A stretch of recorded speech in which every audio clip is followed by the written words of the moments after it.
Welcome to Not Milk Never Milk. Subscribe if you're lactose intolerant. In this video, I will explain how to play King of Tokyo Power Up.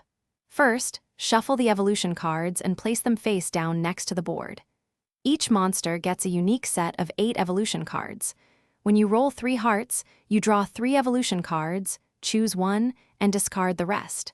This adds a thrilling layer of strategy to every turn. When you roll 3 hearts, you draw 3 evolution cards from your monster's deck. You then choose one card to keep and discard the other 2.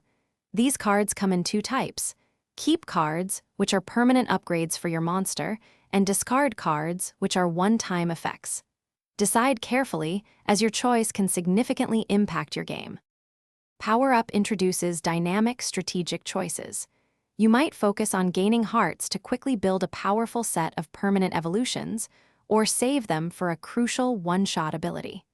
Consider your monster's unique starting abilities and how evolutions can complement them.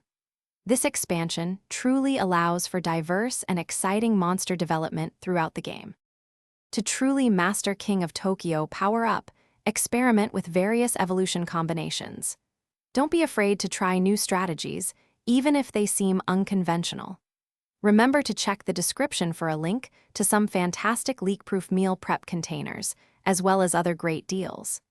By adapting your play and understanding your monster's potential, you'll dominate Tokyo and become the ultimate king. Thanks for watching. If this was helpful, leave a like and consider subscribing. See you next time.